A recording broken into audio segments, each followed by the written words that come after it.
नमस्कार, आप देख रहे हैं NOI 24 हिंदी चैनल। बढ़ते हैं इस बुलेटिन की अहम और बड़ी खबरों की तरफ।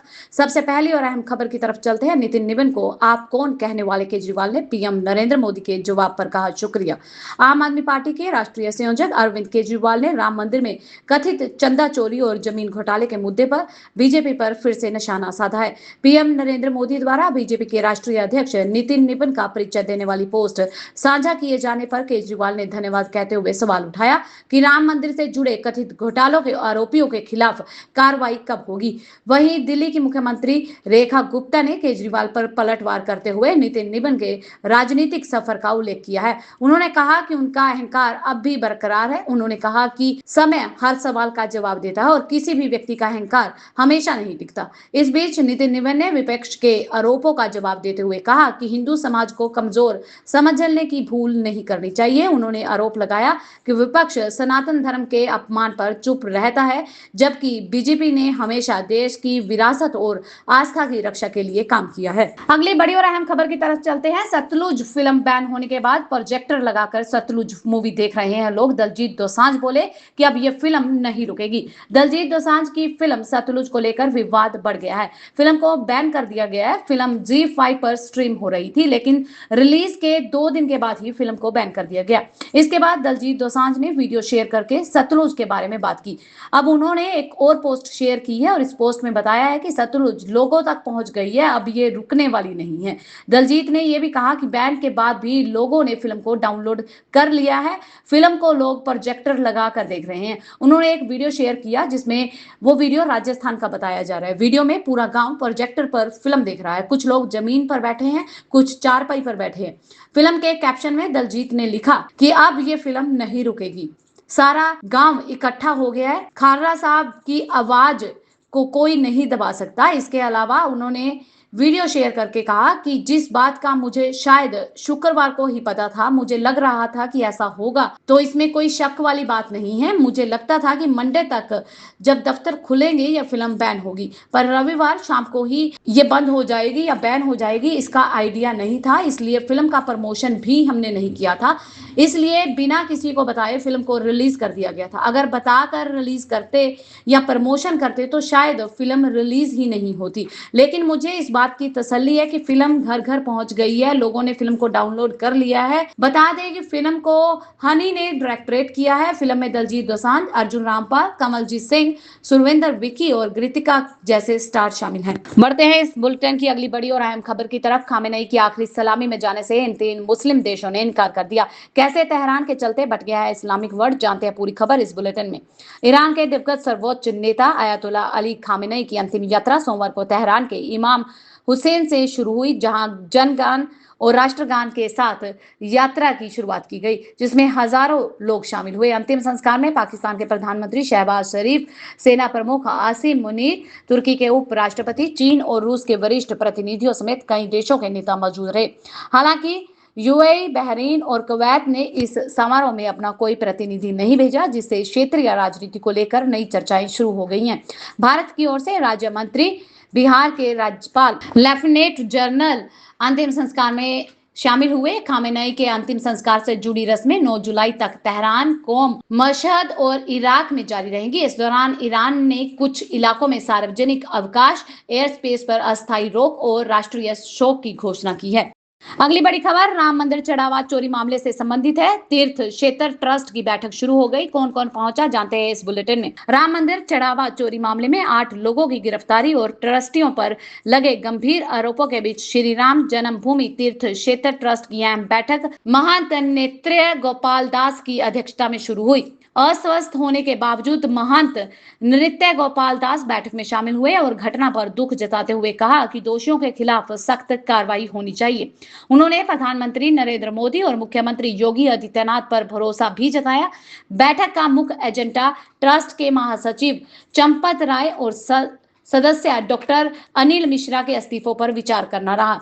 हालांकि दोनों बैठक में शामिल नहीं हुए। बताया जा रहा है कि कुछ ट्रस्टियों ने शर्त रखी थी कि बैठक तभी होगी जब दोनों इसमें मौजूद नहीं होंगे। वहीं यूपी सरकार के अपर मुख्य सचिव संजय प्रसाद वीडियो कॉन्फ्रेंसिंग के जरिए बैठक में शामिल हुए, जहां एसआईटी की प्रारंभिक जांच रिपोर्ट पर भी चर्चा हुई। गौर करने वाली बात यह है कि राम मंदिर में चढ़ावे की गड़बड़ी का मामला पहली बार 5 जून को सामने आया था, जिसके बाद 13 जून को एसआईटी का गठन किया गया। प्रारंभिक जांच के आधार पर अब तक 8 लोगों को गिरफ्तार किया जा चुका है। इस पूरे मामले को लेकर ट्रस्ट की यह बैठक अहम मानी जा रही है। रुक करते हैं अगली बड़ी और अहम खबर का। बांकीपुर उपचुनाव में आरजेडी ने कांग्रेस को दिया झटका, रेखा गुप्ता को बनाया उम्मीदवार। बांकीपुर विधानसभा सीट से रेखा गुप्ता आरजेडी की उम्मीदवार होंगी। सोमवार को पार्टी की ओर से प्रेस कॉन्फ्रेंस की घोषणा की गई, जहां 2025 के बिहार विधानसभा चुनाव में बांकीपुर से ही रेखा गुप्ता को आरजेडी ने टिकट दिया था। अब जब इस सीट पर फिर से उपचुनाव हो रहा है तो पार्टी ने उन्हें ही मौका देने का फैसला किया है। आरजेडी के प्रदेश अध्यक्ष मंगनीलाल मंडल ने प्रेस कॉन्फ्रेंस करके रेखा गुप्ता का नाम पार्टी के प्रत्याशी के तौर पर लिया है। उनके इस ऐलान के साथ ही कांग्रेस को एक बड़ा झटका लगा है। कांग्रेस भी इस सीट पर अपना दावा ठोक रही थी। पार्टी से जुड़े नेताओं का कहना है कि बांकीपुर कांग्रेस की परंपरागत सीट है। वहीं दूसरी तरफ बढ़ते हैं अगली बड़ी और अहम खबर की तरफ। 2027 में संतों के सहारे बीजेपी की घेराबंदी। यूपी फतेह के लिए अखिलेश का नया चक्रव्यूह तैयार किया गया। Diamond formula. उत्तर प्रदेश की राजनीति में 2027 विधानसभा चुनाव से पहले समाजवादी पार्टी प्रमुख अखिलेश यादव अपनी रणनीति में बदलाव करते हुए दिख रहे हैं। रिपोर्ट के अनुसार पार्टी अब केवल पछड़े, दलित, मुस्लिम समीकरण तक सीमित नहीं रहना चाहती, बल्कि हिंदू मतदाताओं तक भी अपनी पहुंच मजबूत करने की कोशिश कर रही है।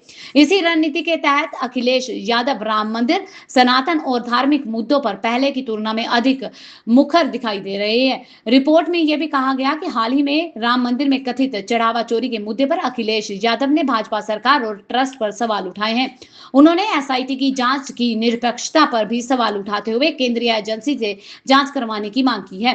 राजनीतिक विश्लेषकों का मानना है कि यह रणनीति भाजपा को लेकर उनके मजबूत हिंदुत्व वाले मुद्दों पर घेरने और यह संदेश देने की है कि समाजवादी पार्टी आस्था का विरोध नहीं बल्कि कथित भ्रष्टाचार और जवाबदेही पर सवाल उठा रही है। माहिरों के अनुसार 2027 के विधानसभा चुनाव को देखते हुए भाजपा और समाजवादी पार्टी दोनों ही अपनी अपनी चुनावी रणनीतियों को धार दे रही हैं। ऐसे में अखिलेश यादव का बदला हुआ रुख उत्तर प्रदेश की राजनीति में एक नया समीकरण के रूप में देखा जा रहा है, जहां धार्मिक मुद्दों के साथ साथ भ्रष्टाचार, कानून व्यवस्था और जनहित के सवाल भी चुनावी बहस का हिस्सा बन सकते हैं। नजर डालते हैं अगली बड़ी और अहम खबर की तरफ। इंडोनेशिया में पीएम नरेंद्र मोदी का ग्रैंड वेलकम किया गया। फाइटर जेट ने किया एस्कॉर्ट। राष्ट्रपति ने प्रोटोकॉल तोड़ अगवानी की। प्रधानमंत्री नरेंद्र मोदी अपने 3 देशों के दौरे के पहले चरण में इंडोनेशिया की राजधानी जकार्ता पहुंचे हैं, जहां उनका भव्य स्वागत किया गया। इंडोनेशियाई वायुसेना के लड़ाकू विमानों ने उनके विमान को एस्कॉर्ट किया, जबकि राष्ट्रपति सुबाइतो ने प्रोटोकॉल तोड़कर एयरपोर्ट पर समय आकर उनका स्वागत किया। प्रधानमंत्री नरेंद्र मोदी 6 से लेकर 8 जुलाई तक इंडोनेशिया के दौरे पर रहेंगे। इस दौरान दोनों देशों के बीच रक्षा, समुद्री सुरक्षा, व्यापार और निवेश समेत कई अहम क्षेत्रों में सहयोग बढ़ाने पर चर्चा हो सकती है। भारत और इंडोनेशिया हिंद प्रशांत क्षेत्र में रणनीतिक साझेदारी को और मजबूत करने पर जोर देंगे। रक्षा सहयोग के तहत संयुक्त सैन्य अभ्यास, प्रशिक्षण, रक्षा उद्योग में साझेदारी को भी विस्तार देने की योजना है। इसके अलावा प्रधानमंत्री नरेंद्र मोदी भारतीय समुदाय के लोगों से भी मुलाकात करेंगे। इंडोनेशिया वर्तमान में आसियान क्षेत्र में भारत का दूसरा सबसे बड़ा व्यापारिक साझेदार है। दोनों देशों के बीच बढ़ते व्यापार, निवेश और साझा विकास लक्ष्यों को देखते हुए इस यात्रा को भारत इंडोनेशिया संबंधों के लिए बेहतर अहम माना जा रहा है। बढ़ते हैं अगली बड़ी और अहम खबर की तरफ। हिमता बिस्व शर्मा ने झारखंड पर फिर से की टिप्पणी। दीपक बरुआ ने दी कड़ी प्रतिक्रिया। असम के मुख्यमंत्री हिमता बिस्व शर्मा ने कहा कि झारखंड भाजपा का अधूरा एजेंडा है और पश्चिम बंगाल के बाद पार्टी का अगला लक्ष्य झारखंड में सरकार बनाना है। उन्होंने आरोप लगाया कि बांग्लादेशी घुसपैठ के कारण भारत की जनसंख्या ही प्रभावित हो रही है और आदिवासी समुदाय के हितों की रक्षा के लिए भाजपा सरकार जरूरी है। हिमता शर्मा ने कहा कि भाजपा आगामी विधानसभा विधानसभा चुनाव में घुसपैठ और जनसंख्याई बदलाव के मुद्दे को प्रमुखता से उठाएगी। उनके अनुसार पूर्वी भारत में झारखंड ही एक ऐसा बड़ा राज्य है जहां भाजपा की सरकार नहीं है। वहीं झारखंड सरकार के मंत्री दीपक बिरुवा ने इस बयान पर पलटवार करते हुए कहा कि झारखंड कोई अधूरा एजेंडा नहीं है, बल्कि वीर सिद्धू कान्हू और भगवान बिरसा मुंडा की पावन भूमि है। उन्होंने भाजपा पर सवाल उठाते हुए कहा कि सीमा सुरक्षा केंद्र सरकार की जिम्मेवारी है और राज्य सरकार पर आरोप लगाना राजनीतिक बयानबाजी से ज्यादा कुछ नहीं है। अगली बड़ी खबर उत्तर प्रदेश से आ रही है, जहां पर 40 किलोमीटर की रफ्तार से आंधी, सुकून भरी ठंडक और अब कई जिलों में बिजली और बारिश की चेतावनी दी गई है। उत्तर प्रदेश में मानसून अब पूरी तरह से सक्रिय हो जा रहा है, जहां मानसून विभाग के अनुसार अगले 24 घंटों में प्रदेश के मौसम में बड़ा बदलाव देखने को मिल सकता है। 7 जुलाई को 30 से अधिक जिलों में गरज चमक, तेज हवाएं और बारिश की संभावना है, जबकि पश्चिमी उत्तर प्रदेश के कुछ इलाकों में भारी बारिश के लिए अलर्ट जारी किया गया है। वहीं करीब 59 जिलों में आकाशीय बिजली गिरने की चेतावनी है। मौसम विभाग के मुताबिक पूर्वी उत्तर प्रदेश में तेज बारिश और 40 से लेकर 50 किलोमीटर प्रति घंटे की रफ्तार से धूल भरी आंधी चल सकती है। लगातार बदलते मौसम के कारण कई जिलों में न्यूनतम तापमान में गिरावट दर्ज की, जिससे लोगों को उमस से कुछ राहत मिली है। विभाग ने खराब मौसम के दौरान पेड़ों और बिजली के खंभों से दूर रहने की सलाह दी है। वहीं मौसम विज्ञानियों का कहना है कि ओडिशा झारखंड के बीच बने निम्न दबाव के क्षेत्र और अफगानिस्तान पाकिस्तान के ऊपर सक्रिय पश्चिमी विक्षोभ के संयुक्त असर से अगले 2 से 3 दिनों में उत्तर प्रदेश में छमाछम बारिश का लंबा दौर शुरू हो सकता है। खासकर बुंदेलखंड और तराई क्षेत्रों में भारी से भारी बारिश और कुछ इलाकों में बाढ़ जैसे हालात बनने की आशंका जताई जा रही है। वहीं दूसरी तरफ हरियाणा में साइबर अपराधियों पर कसा गया शिकंजा, नूंह में टूटा ठगों का नेटवर्क, 6 महीने में 3,947 गिरफ्तार कर लिए गए। हरियाणा में साइबर अपराध पर लगाम लगाने के लिए चलाए जा रहे सख्त अभियान का असर अब दिखाई देने लगा है।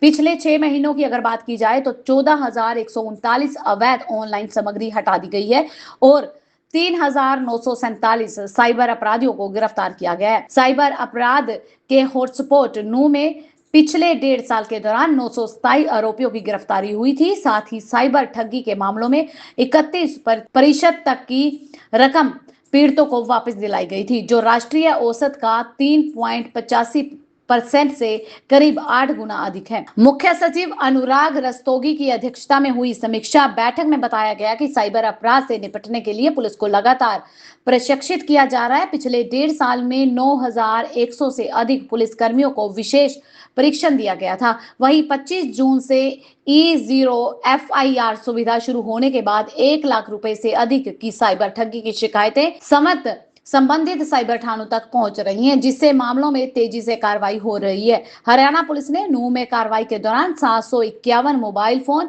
1,442 सिम कार्ड जब्त किए हैं, जबकि 43,354 मोबाइल नंबर व 5,007 IMEI ब्लॉक कर दिए गए हैं। इसके अलावा प्रदेश में डार्क वेब जांच, साइबर कमांडो, डिजिटल एसेट से जुड़े विशेष प्रकोष्ठ बनाने की तैयारी की जा रही है, ताकि साइबर अपराध पर और भी प्रभावी नियंत्रण किया जा सके।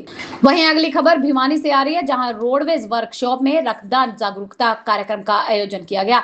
हरियाणा रोडवेज वर्कशॉप में रक्तदान जागरूकता कार्यक्रम विश्व बैंक के डॉक्टरों ने युवाओं को किया प्रेरित। स्थानीय हरियाणा रोडवेज की वर्कशॉप में युवाओं को सामाजिक सरोकार और स्वास्थ्य के प्रति जागरूक करने के उद्देश्य से एक विशेष जागरूकता कार्यक्रम का आयोजन किया गया। इस कार्यक्रम में विश्व बैंक के प्रतिनिधि डॉक्टर रोहित और डॉक्टर मिली ने मुख्य अतिथि व मुख्य वक्ता के रूप में शिरकत की। कार्यक्रम के दौरान डॉक्टर रोहित और डॉक्टर मिली ने वर्कशॉप में विभिन्न विधाओं का परीक्षण ले रहे युवाओं को रक्तदान के महत्व से विस्तार से अवगत कराया। उन्होंने युवाओं को प्रेरित करते हुए कहा कि रक्तदान से बड़ा कोई दान नहीं है, क्योंकि आपका एक यूनिट रक्त किसी जरूरतमंद व्यक्ति को नया जीवन दे सकता है। डॉक्टरों ने रक्तदान से जुड़े स्वास्थ्य लाभों के बारे में बताते हुए युवाओं के मन में बैठी मिथ्स को और डर को दूर किया है। उन्होंने सभी प्रशिक्षणार्थियों से अपील की कि वे न केवल समय नियमित रूप से रक्तदान करें बल्कि समाज के अन्य लोगों को भी इस नेक कार्य के लिए जागरूक करें। इस अवसर पर ट्रेनिंग स्कूल के इंचार्ज सत्यवान भी विशेष रूप से वहां उपस्थित रहे। उन्होंने मुख्य वक्ताओं का स्वागत किया और युवाओं को संबोधित करते हुए कहा कि तकनीकी परीक्षण के साथ साथ युवाओं में सामाजिक जिम्मेवारी की भावना होना बहुत जरूरी है। इस जागरूकता सत्र में परीक्षण ले रहे युवाओं ने गहरी रुचि दिखाई है, भविष्य में बढ़ चढ़कर रक्तदान करने का संकल्प भी लिया। अगली बड़ी खबर मौसम विभाग से आ रही है, जहां मानसून का रौद्र रूप देखने को मिला है। पहाड़ से मैदान तक 21 सेंटीमीटर से ज्यादा बारिश का अलर्ट जारी किया गया। अगले 72 घंटे बेहद भारी हो सकते हैं। देश भर में मानसून पूरी तरह सक्रिय हो गया और मौसम विभाग ने अगले 72 घंटों के लिए कई राज्यों में भारी से अधिक भारी बारिश का अलर्ट जारी किया है। गुजरात, महाराष्ट्र, कर्नाटक, छत्तीसगढ़ के लिए रेड अलर्ट जारी किया गया है, जबकि हिमाचल प्रदेश, उत्तराखंड समेत कई जिलों के लिए ऑरेंज अलर्ट जारी किया गया है। मौसम विभाग ने लोगों को अनावश्यक यात्रा से बचने, प्रशासन की सलाह का पालन करने की अपील की है। आईएमडी के अनुसार हिमाचल प्रदेश, उत्तराखंड, पंजाब, हरियाणा, राजस्थान, मध्य प्रदेश, उत्तर प्रदेश, झारखंड, ओडिशा सहित कई राज्यों में तेज बारिश, आंधी और वज्रपात की संभावना है। पर्वतीय क्षेत्रों में लैंडस्लाइडिंग और अचानक बाढ़ का खतरा बना हुआ है, जबकि मैदानी इलाकों में जलभराव और नदियों के जलस्तर बढ़ने की आशंका जताई जा रही है। मौसम विभाग ने बताया कि दक्षिणी झारखंड के पास बने निम्न दबाव के क्षेत्र और सक्रिय मानसून के कारण गुजरात से लेकर ओडिशा तक व्यापक बारिश होगी। वहीं मुंबई, महाबलेश्वर, पश्चिम तट के कई इलाकों में पिछले 24 घंटे के दौरान अधिक बारिश दर्ज की गई है। लोगों को नदी नालों और जल भराव वाले क्षेत्रों से दूर रहने और मौसम विभाग की ताजा चेतावनियों पर लगातार नजर रखने को कहा गया है। बढ़ते हैं अगली बड़ी और अहम खबर की तरफ। एआई के लिए ऊर्जा सबसे बड़ी चुनौती है। ब्लैक रॉक के सीईओ ने कहा। दुनिया की सबसे बड़ी asset management company black rock के चेयरमैन और सीईओ लैरी फिंक ने कहा कि आर्टिफिशियल इंटेलिजेंस के विकास में सबसे बड़ी चुनौती अब एडवांस चिप्स नहीं बल्कि बिजली की उपलब्धता है। उन्होंने चेतावनी दी कि यदि अमेरिका ने अपने पुराने बिजली ग्रिड का जल्द आधुनिकीकरण नहीं किया तो एआई और नई तकनीकों का विकास प्रभावित हो सकता है। फिंक के मुताबिक अमेरिका के पास पर्याप्त ऊर्जा संसाधन तो है, लेकिन बिजली के वितरण के लिए जरूरी ट्रांसमिशन इंफ्रास्ट्रक्चर कमजोर है।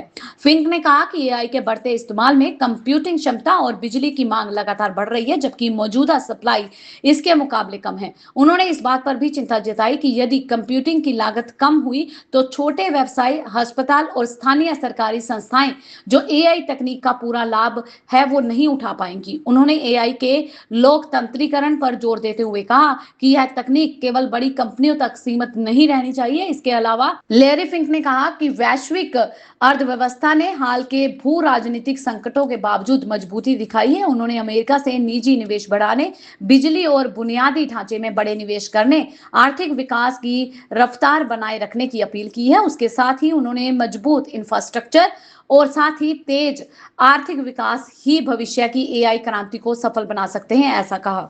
अगली बड़ी खबर मुंबई से आ रही है, जहां मुंबई में भारी बारिश का कहर जारी है। डूबे रेलवे ट्रैक, 20 से ज्यादा लंबी दूरी की ट्रेनें फंसी रही और कई ट्रेनें रद्द हो गई। मुंबई और आसपास के इलाकों में लगातार हो रही मूसलाधार बारिश ने रेल यातायात को बुरी तरह से प्रभावित कर दिया है।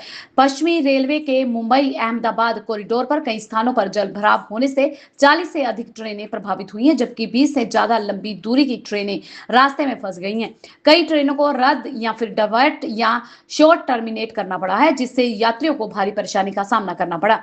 भारी बारिश के कारण मुंबई पुणे रेल मार्ग पर लैंडस्लाइडिंग भी हुई, जिससे इस अहम रूट पर रेल सेवाएं प्रभावित हो गई हैं।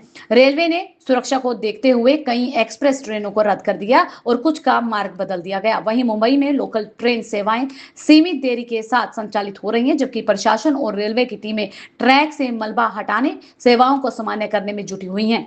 मौसम विभाग ने मुंबई और आसपास के क्षेत्रों के लिए रेड और ऑरेंज अलर्ट जारी करते हुए अगले कुछ घंटों तक तेज बारिश, तेज हवाओं की चेतावनी दी है। प्रशासन ने लोगों से अनावश्यक यात्रा से बचने, यात्रा से पहले अपनी ट्रेन की स्थिति की जानकारी लेने की अपील की है।